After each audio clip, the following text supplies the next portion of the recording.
Tapi menurut para ahli akan muncul lagi bencana yang lebih besar lagi, yaitu perubahan cuaca atau perubahan iklim.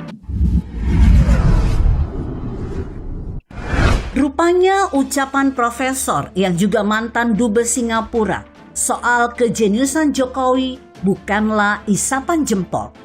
Harusnya para oposisi yang gemar melontarkan kritik pedas seperti JK, Demokrat, dan PKS tak segan mengakui kehebatan Jokowi.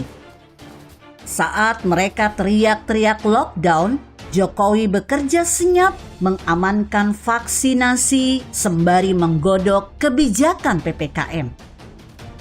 Saat corona dibuat menakutkan, Jokowi malah mengajak kita berdamai dengan virus tersebut. Kini hampir 2 tahun, ucapan beliau terbukti benar dan didukung pakar di Inggris yang mengatakan pandemi corona akan menjadi flu biasa tahun depan. Kini lagi-lagi kehebatan Jokowi teruji. Jauh sebelum JK kembali memanasi situasi dengan menyebut ancaman bahaya besar, dirinya sudah sigap mengantisipasi perubahan iklim. Jokowi bahkan menanam sendiri tanaman bakau di Riau yang merupakan penyumbang hutan bakau 20% dunia. Kementerian di bawah Jokowi juga bergerak cepat. Sri Mulyani menyiapkan aturan pajak karbon untuk mengurangi emisi. Sedang Erick Thohir bersiap membuat pembangkit listrik batu bara dan sejenisnya pensiun dini.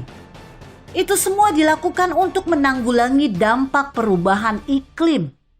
Jauh sebelum ketakutan JK akhirnya dibuka ke publik. Sebelumnya seperti dilansir suara.com, peringatan ini disampaikan mantan Wakil Presiden RI Yusuf Kala atau JK. Ia mengatakan kalau pandemi COVID-19 sebagai salah satu bencana terbesar yang pernah melanda Indonesia. Namun, Ketua Umum Palang Merah Indonesia itu memperingatkan kalau akan muncul bencana lebih besar lagi setelah COVID-19. Oleh sebab itu, ia meminta PMI siap menghadapi potensi bencana dahsyat yang akan terjadi itu.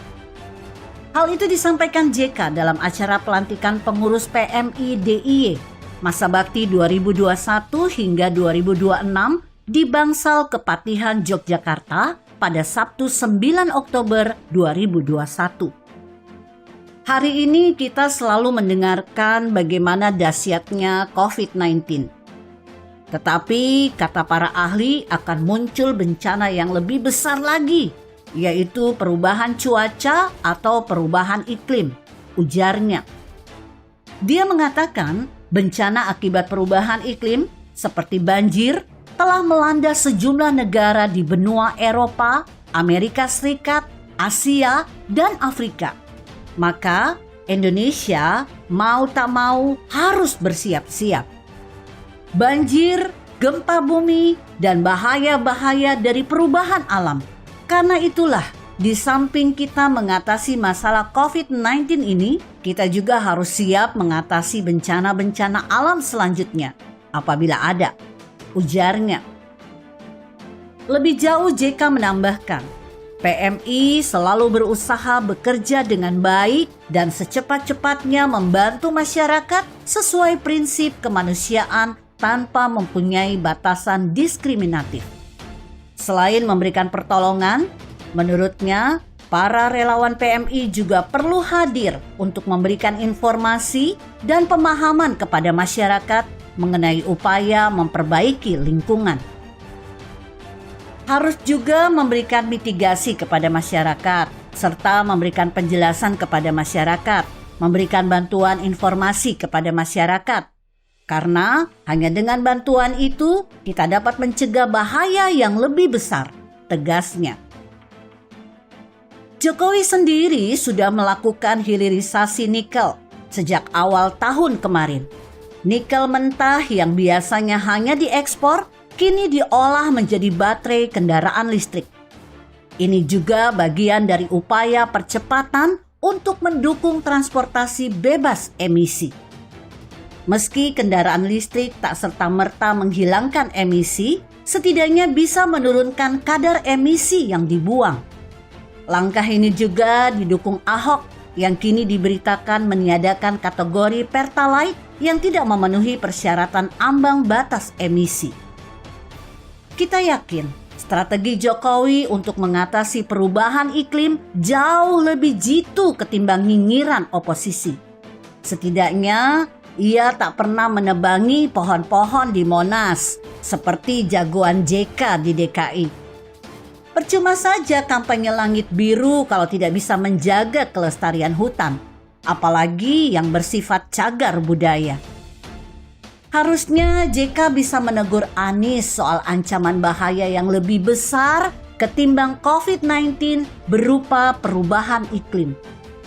Bukan malah mendukung ajang balap Formula E yang menghamburkan anggaran tanpa tahu arahnya. Coba biaya Formula E yang sampai triliunan itu dibuat menanami pohon mangrove di sepanjang pantai Jakarta. Tahu bisa juga untuk subsidi kendaraan listrik di Jakarta. Tentu saja ini jauh lebih baik ketimbang menggelar balap mobil listrik. Apalagi Jakarta salah satu kota paling berpolusi, juga lebih rawan tenggelam. Akhirnya kita tahu kalau Anies dan JK memang jauh terbelakang ketimbang Jokowi. Satunya bersifat visioner, sisanya hanya korban iklan balapan bebas asap. Artikel ini ditulis Niha Alif di seaworld.com. Jika Anda berpendapat lain, berikan komentar Anda di kolom komentar. Saya Emma, Karisma 90.